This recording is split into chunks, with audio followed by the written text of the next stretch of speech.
बहुत क्रिटिकल सा सवाल है कि हमारे लोग संभालते नहीं है। जो सरदार लोग हैं उनमें भी संभालते नहीं हैं अपने लोगों को।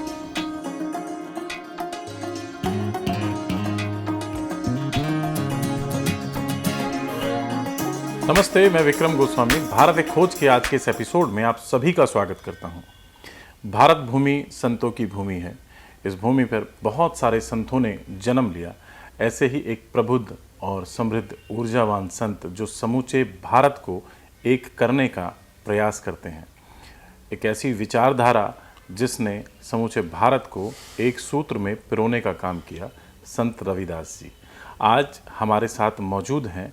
इस विषय को लेकर संत इंटरनेशनल मिशन के मजबूत स्तंभ बनारसी दास जी, बहुत बहुत स्वागत है आपका। बनारसी दास जी, संत रविदास जी के जन्म को लेकर बहुत सारी भ्रांतियां हैं। अलग अलग ग्रंथों में उनके जन्म की जो तिथि है वो अलग अलग दर्शाई गई है, अलग अलग बताया गया है। तो कब इनका जन्म हुआ और किन उद्देश्यों से संत रविदास जी आज समाज में प्रचलित हैं? तो ऐसा है कि जो वाणी में प्रमाणित है आजकल वो है कि 1433 की माघ सुदी 15 दुखियों के कल्याण हेतु प्रगटे श्री रविदास, संवत 1433। और इंग्लिश जो आता है वो 1377, 25 जनवरी 1377। ये एक्चुअली इसको माना गया है सभी ग्रंथों में, और हमारे समाज को ये शिक्षा है कि यही एक ही होना चाहिए। लेकिन हर संत लिखने को लिख देते अलग अलग, लेकिन वो ठीक नहीं है। 25 जनवरी 1370 एक्चुअली यही है। उन्होंने अपनी जीवन यात्रा 151 साल पूरी करी है। जैसे कि पहले हमने बताया कि 1433 की माघ सुदी 15 दुखियों के कल्याण हेतु प्रगटे श्री रविदास, ये उनका आगमन हो गया।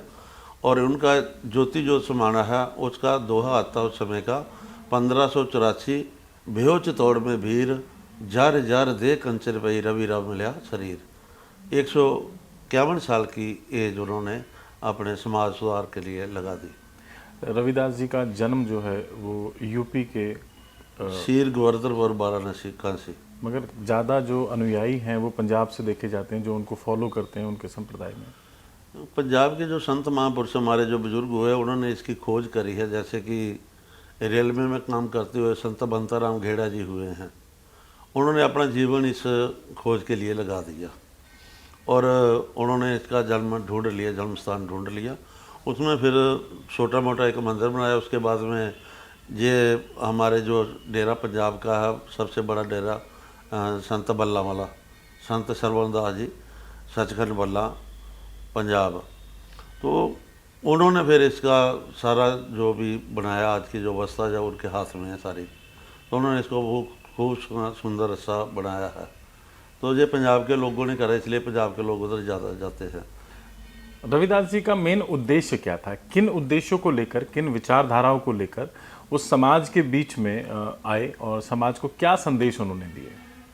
सबसे पहले तो यह है कि हमारा जो समाज था बहुत अनपढ़ था, तो उनके शिक्षा के ऊपर बहुत ज़्यादा जोर दिया कि पढ़िए गुणिए नाम सब सुनिए, अन भाव भाव न धरसे, लोहा कंचन हिरण हुए कैसे जो पारसी न परसे। जब तक हम इस लोहे रूपी बुद्धि को पारस रूपी विद्या से नहीं सोएंगे, हम जीवन में अपना विकास रूपी सोना प्राप्त नहीं कर सकते। तो उन्होंने अपने जीवन में विद्या के ऊपर बहुत जोर दिया। माधो अविद्या हित कीन, विवेक दीपम लीन, विद्या के ऊपर जोर दिया उन्होंने ज़्यादा। और आपसी भाईचारे को, जैसे कि साध संगत मिल रही है माधो जैसे मधु मखीरा, एग्जाम्पल दी मधुमक्खियों की कि आपस में मिलजुल करके रहना। और सर्वत्र के भले के लिए उन्होंने प्रेरणा दी, हमें संदेश दिया कि ऐसा चाहूँ राज में जहाँ मिले सबन को अन्न, छोट बड़ो सब सम बसे, रविदास रहे प्रसन्न। उन्होंने एक मैसेज दिया अपनी जाति के लिए नहीं, सबन को, कि छोट बड़े सब सम बसे, रविदास रहे प्रसन्न। और उसके बाद उनका मैसेज था, उन्होंने एक कल्पना, एक देश की कल्पना करी थी, बेगमपुरा शहर। ऐसा देश उन्होंने बसाना चाहते थे, उनकी सोच थी अपनी कि शब्द है उनकी वाणी में कि बेगमपुरा शहर को नाव, दुख अंधो नहीं थे ठाऊं, ना तस्वीर खराज ना माल, खौफ न खता न तरस जवाल, अब मोहे खूब वतन गया पाई, ऊहाँ खैर सदा मेरे भाई रहाओ, कायम धायम सदा पातशाही, दोम न सेम 100 आही, आवादान सदा मशहूर, ऊहाँ गणी बसे मामूर, त्यों त्यों सैल करे जो पावे, महर महल ना को अटकावे, कहे रविदास खलास चमारा, जो हम शहरी सो मीत हमारा। जो हमारी सोच के साथ चलेगा, जो हमारे विचारों के साथ चलेगा, वो हमारा साथी है। आज के युग में अगर हम बेगमपुरा शहर की बात करें, क्योंकि आप बहुत सारे संत हैं जो संत शिरोमणि रविदास जी की विचारधारा को लेकर चल रहे हैं, उनकी मुहिम को लेकर चल रहे हैं, लोगों में अवेयरनेस लाने का प्रयास कर रहे हैं। तो आज वर्तमान की स्थिति के साथ आप देखते हैं समाज में कितना संभव है कि उनका जो सपना था कि एक बेगमपुरा जैसा शहर बसाया जाए, तो कितना संभव है हो पाना? संभव असंभव की बात जो है ना, जो ऐसे है कि जैसे आज अपने अपने जो डेरे हैं ना, अपनी अपनी विचारधारा लेके बैठ गए। उनकी विचारधारा के ऊपर सही प्रॉपर चले ही नहीं सारे एक होके। जैसे उनका संदेश है कि साध संगत मिल रही है माधो, जैसे मदम मखीरा, मिल के रहने वाली बात नहीं, अपने अपने डेरों की अपनी अपनी प्रथा होगी। इसलिए जब मिसर थोड़ा पीछे रह गया, नहीं तो ये सब मिल के चलते, सारा समाज मिल के चलते। आज जब ये धर्म बना, हमारा जो धर्म बना था, ये आधर्म मिशन है 1931-32 में जो पास हुआ था, हमारे लोगों को वोट का अधिकार, ज़मीन लेने का अधिकार जब मिला था, तो उसके बाद में उस टाइम सती जाते थे। अब हमारे समाज में 6744 जातियाँ बढ़ गई है। मैं इसी पर आना चाहता था। हाँ जी। तो जब रोटी बेटी का एक साथ रिश्ता नहीं है, तो फिर आगे इकट्ठता कैसे, एकजुटता कैसे हो सकती है?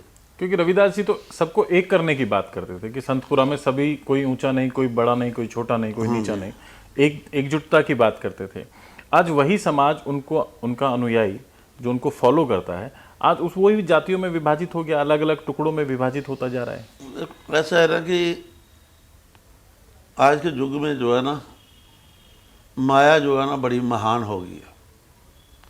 जो लोग, जो संतों का मिशन था वो था प्रभु के साथ जोड़ने का, और जो प्रभु के साथ जुड़ेगा वो एक ही बात करेगा, वो अलग नहीं होगा। लेकिन आज के लोग जो माया में ज़्यादा ग्रस्त हो गए, जैसे हर संतों के साथ लिखा होता है ना 108, एक उपाधि है। 108 का एक का मतलब होता है वो एक, परम पिता परमात्मा एक, उसमें 0 है, वो अपने आप को ले लिया, इधर 8 कर दिया, 8 माया है, माया के कई रूप है, और बीच में आदमी को खड़ा कर दिया। अब आदमी ने डिसीजन लेना है, इस मनुष्य ने डिसीजन लेना है कि मैंने एक ही तरफ जाना या माया की तरफ जाना है। तो अधिकतर माया की तरफ ज़्यादा है, माया के बीच ग्रस्त में ज़्यादा फंस गया। ये आपने 108 को अच्छे से अलग तरीके से परिभाषित कर दिया है। हाँ जी। तो एक ही तरफ जुड़े नहीं, जब एक ही तरफ जाएंगे ना, तो फिर जो एक के साथ जुड़े हैं ना, जैसे नामा नारायण नहीं कुछ भेद, नामा जी हुए संत, उनके और नारायण में कोई भेद नहीं है। एक के साथ जुड़े, राम कबीरा एक हुए, कोई न सके पहचान। एक के साथ जुड़े, माया को त्यागा तो गुरु रविदास जी, ये रविदास रवंता ढोर नीत तिन त्यागी माया, प्रकट हुआ सा संग हर दर्शन पाया। हर के दर्शन पाए, हर जैसा ही हो गया। उन्होंने अपना प्यारा शब्द दिया, सो हंग, सो अक्षर है, सो अक्षर ब्रह्म है, हंग अक्षर है जीव, कहे रविदास विचार के यही तुम्हारा पीव। तुम्हारे माता पिता यही शब्द ही है।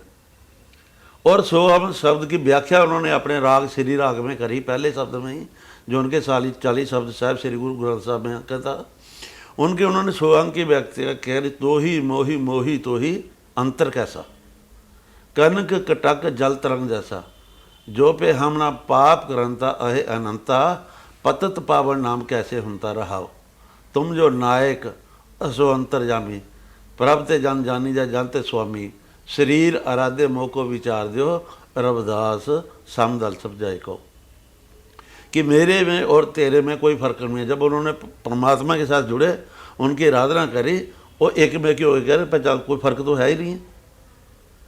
फर्क बस इतना है कि तो ही मोही मोही तो ही अंतर कैसा, कनक कटक जल तरंग जैसा। कनक कहते सोने को, कटक कहते उसके बड़े हुए जेवरातों को। जी। कि जैसे सोने में और जेवरत में कोई फर्क नहीं है। वो जेवरत के अलग अलग नाम हो सकते हैं, कड़ा हो सकता है, मुंदरी हो सकती है, भाड़िया होती है, कंठ हो सकता है, कुछ भी हो सकता है, लेकिन उनको जब सुनार को थाली में डालता बाण वो भी छोड़ा ही जाता है। तो कोई फर्क नहीं उन्होंने देखा। तो ऐसे ही नामाजी हुए, उन्होंने जब भक्ति करी तो वो एक ही हो गए, नाम नामन रहन एक हो गए, कोई रह सके पहचान। तो जो एक के साथ जुड़ गए उनकी आज के समय में गिनती कम है, लेकिन जो माया में गिरफ्तार वो आप देख ही रहे हैं सारे की, जब संख्या माया ज़्यादा में बढ़ती जा रही है बढ़ती और जा दिन रही पर दिन बढ़ती और बस यही है। जो माया के साथ जुड़ गया उसने समाज को छोड़ दिया, जी। उसको खाली माया से बया, फिर परमात्मा से नहीं, एक ही काम हो सकता है। एक और बात जो सामान्यता देखने को मिलती है कि संतों का जो वस्त्र हैं वो भगवा वस्त्र पहनते हैं, गेरुए कलर के वस्त्र पहनते हैं, आपने सफ़ेद पहने हैं। बहुत सारे लोग हैं जो नीले कपड़ों का या नीले वस्त्रों का उपयोग करते हैं। तो ये क्या संत रविदास नीले जी और के लोग सफेद वस्त्रों का एक शांति का प्रतीक है जैसा निशान। नीला जो निशान है वो समुंदर और आकाश का प्रतीक है, शांति का है, स्वस्थता का है, इसका प्रतीक है। और इससे ज़्यादा तो मैं क्या कर सकता हूँ। तो रविदास जी के जो अनुयायी हैं वो उनके भगवान है हमारे जो सब। जब जे 1931 में धर्म बना था ना, धर्म मिशन, उसमें 5 चीज़ें अहम हुई थी। सबसे पहले तो हमने जो किसी को मिलना है, जैसे राम राम करते हैं, नमस्ते करते हैं, गुड सभी मॉर्निंग, संप्रदाय का अलग अलग। तो उसमें हमारे जो समाज का धर्म मिशन का था वो स्लोगन था कि हम आपको मिलेंगे, जय गुरुदेव कहेंगे, आगे से आप हमको धर्म गुरुदेव कहोगे। ये हमारा मिलने का वो है। और इसमें सुहंग शब्द हमारा जो परचम जो निशान साहब होता है उसका नाम दिया था सुहंग का। बंगमा पगड़ी और कपड़े पहनने का वो दिया था। और आरती दी थी जैसे कि नाम तिरो आरती मजन मुरार। एक आरती को ही आप देख लेना, रोज़ सुबह शाम गुरुद्वारों में भी होती है जी। उसमें उन्होंने कहा कि नाम के ऊपर कहा कि तेरे नाम का ही है सब कुछ भी। नाम तिरो आरती मजन मुरारे, हर के नाम बिन झूठे सगल पसारे। सब कुछ ही झूठ है एक नाम के बिना, और जो सच्चा नाम है, सत्य का नाम ही परमात्मा है। भगवान श्री कृष्ण की अनन्य भक्त हुई मीराबाई। मीराबाई ने गुरु रविदास जी को अपना गुरु बनाया। तो वो क्या कहानी थी, कहाँ से ये चीज़ें चालू हुई? क्योंकि बहुत सारे लोग मानते नहीं हैं इस बात को। नहीं, मानना तो पड़ेगा जी, जो है सच वो तो सच ही है। मीरा के जो दादाजी थे दूधा राव ठौर, वो कृष्ण जी के उपासक थे। राधे राधे कृष्ण कृष्ण करना, उनकी पूजा करनी। और कल युग में तो आप समझ लो कि कृष्ण तो कल युग में थे नहीं, वो तो द्वापर युग के अवतार थे। युग में कृष्ण द्वापर युग के अवतारी थे। लेकिन मीरा छोटी बच्ची थी, छोटे होते इनकी पिता का देहांत हो गया, छोटी बच्ची थी। फिर दादू के साथ जैसे वो पूजा करती है ऐसे राधे राधे करने लगी। उनका एक दिन हो गया, जैसे कि आप इंग्लिश पिक्चरों में देखते ना कि फिल्म आई थी, उसमें मीरा का शब्द था पग बन गुगरू बाद मीरा नाची रे। तो एक दिन मीरा जी को सपने में कृष्ण जी मिल गए। तो कृष्ण जी मिले तो वो खूब नाची, सपने में खूब नाची, खूब अपने दिल की खुशियाँ जाहिर करी। तो फिर कृष्ण जी ने कहा कि अगर तूने सच्चे गुरु को पाना है, इस युग में मेरे रूप में ही गुरु रविदास जी बनारस कांसी बैठे हैं, उनके पास चल जा, अगर मेरे को मिलना तो वहाँ पहुँचो। तो फिर मेरा अपने साथ अपनी संगत को लेके और बनारस पहुँची। वहाँ के भी जो लोग उनके थे वो लेके कबीर साहब के पास गए।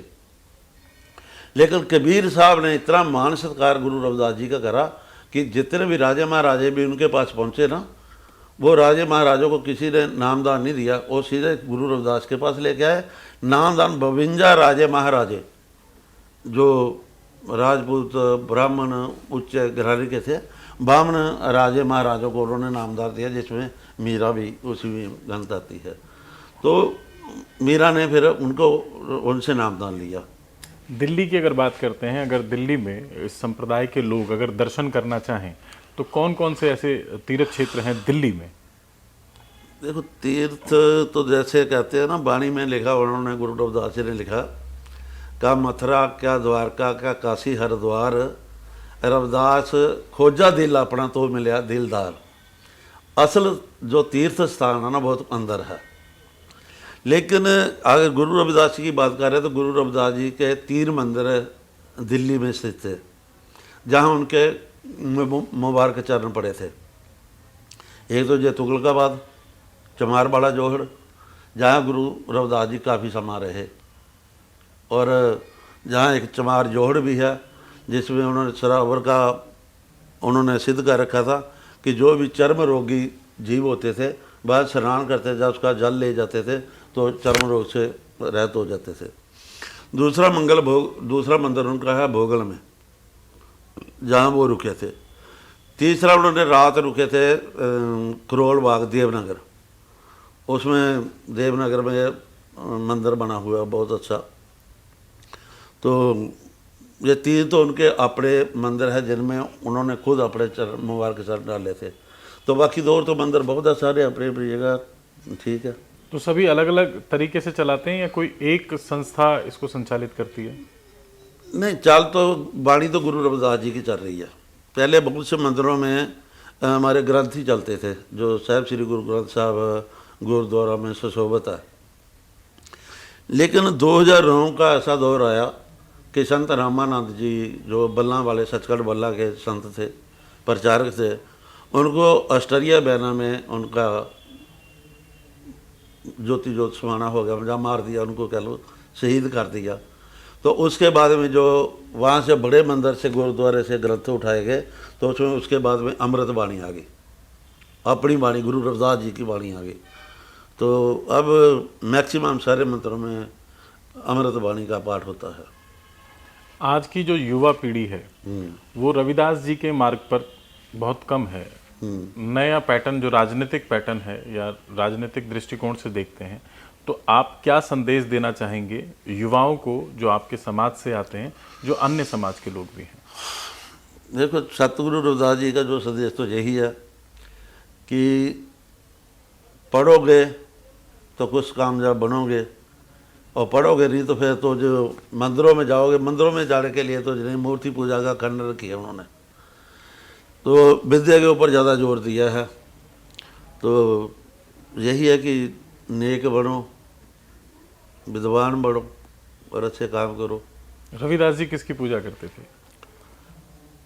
किसके उपासक थे, किनकी आराधना करते थे? नहीं, उनको तो शब्द गुरु को ही माना उन्होंने, निर्गुण वाणी। जैसे शब्द जो है उनका सोहंग शब्द, उसको उन्होंने कहा कि सोहंग मंत्र हमारा संतो, सोहंग मंत्र हमारा है, इस मंत्र को ऋषि मुनि धारे, चारों वेद का सार है, देह द्यास को दूर करता है, ब्रह्मा का मृत सहारा है, जो नर भटके 184 ताका जहीं सहारा है, सोहंग हंसा, हंसा सोहंग, श्वास श्वास उचारा है, कहे रविदास सुनो रे संतो, पहुँचत गुरु का प्यारा है।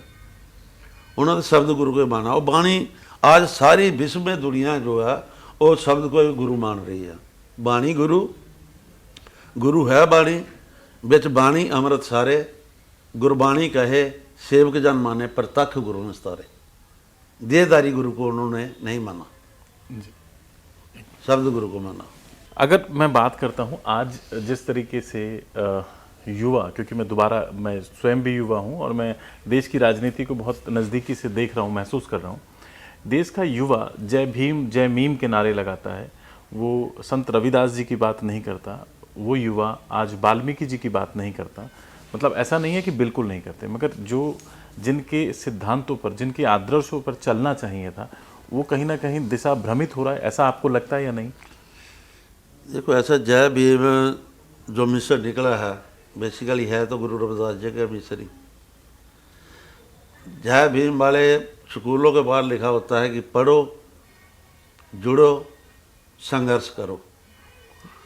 तो ये वाणी, ये जो डॉक्टर भीमराव अम्बेडकर जी है, जब उन्हें पढ़ा लिखा तो उन्होंने सारे धर्म ग्रंथों का अध्ययन करा था जी। सर्व धर्म ग्रंथ पढ़ के उनकी नज़र जो टिकी थी वो साहिब श्री गुरु ग्रंथ साहब पे टिकी थी। वो खुद सबसे पहले सिख बनना चाहते थे और उन्होंने अपेक्षा भी अपनी जताई, लेकिन उस टाइम जो सिख गुरुओं के आगू थे उनके पास से कुछ लोग चले गए। हिंदू धर्म में नेता जो राजनेता थे, उन्होंने कहा कि ये तो हम पढ़े लिखे लोग हैं, हम इसे जीत नहीं पाए आज तक, और तुम तो फिर भी जट लोग हो, इनकी भाषा क्या समझ पाओगे। तो अगर इसने अमृत छक लिया और सिख बन गया तो ये समझ लो कि जाति सूचक शब्द इस्तेमाल करा कि फिर चमार लोग गुरुद्वारों में जथेदार और प्रधान बढ़ जाएंगे, तुम इनके पाँव में बैठोगे। तो रातों रात ही फैसला बदल गया था। उनके साथ 10 लाख आदमी धर्म परिवर्तन करके सिख में जाति में सम्मिलित हो जाते थे, लेकिन नहीं हुआ। फिर उन्होंने बौद्ध धर्म को अपना लिया, बौद्धिस्ट बन गए। तो ये पॉलिटिकल गेम बीच में आ गई। लेकिन ये जो पढ़ो जुड़ो संघर्ष करो, ये उन्होंने गुरु रविदास जी की वाणी जो गुरु ग्रंथ साहब में पढ़ी ना। हाँ, क्योंकि B.R. अम्बेडकर जी भी हमेशा पढ़ाई की बात करते थे, शिक्षित करने की बात करते थे। हाँ जी। और उनका उद्देश्य भी यही था कि जब देश में युवा पढ़ेगा तभी वो अपने अधिकारों के लिए, अपने हक के लिए लड़ाई लड़ सकता है। तो वो गुरु रविदास जी ने पढ़ाई की बात करी ना, उन्होंने वहीं से तो लिया कि पढ़ो, कि पढ़िए गुणिए नाम सब सुनिए, अन भा भवन दर्शे, लोहा कंचन हिरण हुए कैसे जो पारसी न परसे। उन्होंने समाज को एक संदेश दिया कि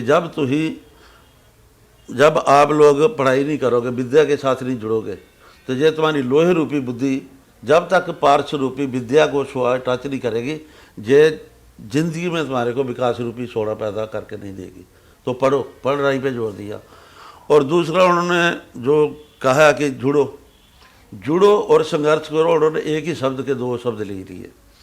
जैसे मधुमक्खिया की उन्होंने एग्जाम्पल दी कि साध संगत मिल ऐसे रहियो जैसे मधु मक्खीरा। कि मधुमक्खिया एक छोटा सा पक्षी है, उनके पास कोई हथियार नहीं है, लेकिन जो 84 लाख जोनी का सरदार मनुष्य बना हुआ है ना, ये भी उसको छेड़ता है ज़बरदस्ती। अगर तो घरों में गाँव में देखो ना, तो जो मधुमक्खियों के जो माखे होते हैं ना, सत्ते लगे होते हैं जी। ये घरों में भी मिल जाते हैं, जहाँ भूसा वगैरह होता है, इनके पुराने घर होते हैं उसमें भी होता है। बिल्कुल। लेकिन वो किसी को कुछ नहीं कहती है, वो अपने काम में मस्त है, किसी को कुछ नहीं कहती। एक रानी मक्खी होती है, उसके हुक्म अनुसार ही वो सारा काम करती रहती है, ड्यूटी लगी करती है। लेकिन उनको कोई सोच समझ के उनको पत्थर मारना चाहे तो फिर ऐसा अटैक करते हैं। 84 लाख जोनी का जो सरदार बड़ा ना, इसको भी जान से मार मुकाती है। संघर्ष करो, उनके पास कोई हथियार नहीं है, कोई लाठ नहीं, कोई डांगड़ी, कोई पत्थर नहीं उठा सकती, कोई रिवाल्वर हाथ के बैप्स नहीं है कुछ भी, लेकिन वो मार देती है आदमी को। ये 84 लाख जोनी का सरदार है, इसको मार देती है। फिर संघर्ष भी इसी से ही है जी। भाई, उन्होंने संघर्ष करती है कि अपने हक के लिए वो लड़ती है। एक अंतिम सवाल आपसे। हाँ जी। जिस तरीके से देश में एक पक्ष, एक धड़ा धर्मांतरण की बात करता है कि देश में बहुत आयत संख्या में लोग धर्म परिवर्तन कर रहे हैं, अगर कोई संत रविदास जी को मानने वाला व्यक्ति है, जो अपना आदर्श संत रविदास जी को मानता है, वो कुछ समय के बाद अगर धर्म परिवर्तन करता है, तो आपका संगठन, आपका मिशन, आपकी संस्था उसको कैसे समझाने का काम करती है? देखो जी, ये तो बहुत क्रिटिकल सा सवाल है कि हमारे लोग संभालते नहीं है। जो सरदार लोग हैं उनमें भी संभालते नहीं हैं अपने लोगों को। ये माया के चक्कर में ज़्यादा फंस गए।